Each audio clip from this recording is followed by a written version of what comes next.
السلام عليكم، ازيكم يا حبايبي؟ عاملين ايه؟ هنعمل بطاطس مقرمشه، حاجه كده سريعه في تحضيرها، ما بتاخدش وقت وطعمها حلو جدا.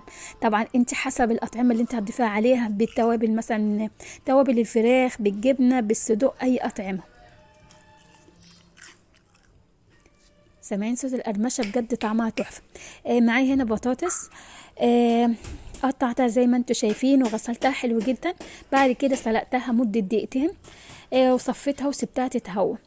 هنا الخليط عبارة عن كوباية من الدقيق، معلقتين من النشا، ضفت عليهم معلقة من بصل البودر، ومعلقة من الكاري، ومعلقة من توابل الفراخ، ورشة الملح، وقلبتهم زي ما انتوا شايفين.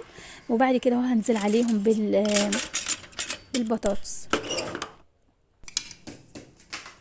طبعا كل ما بتسيب البطاطس في الخلطة بتدي طعم حلو جدا، والخلطة طبعا بتشرب في البطاطس.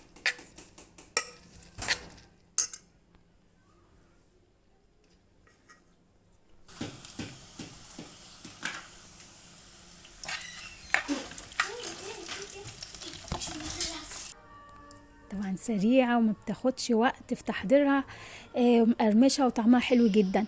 طبعا حابة ان انت تضيفي عليها كاتشب او صوص جبنة، اي اطعمة انت حابة تضيفيها عليها بتبقى طعمها حلو.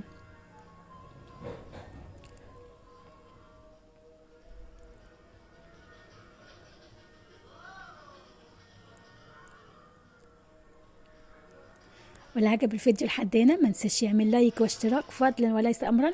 ما تنساش تشير الفيديو وتعمل لايكات كتير عشان يوصلكم كل جديد.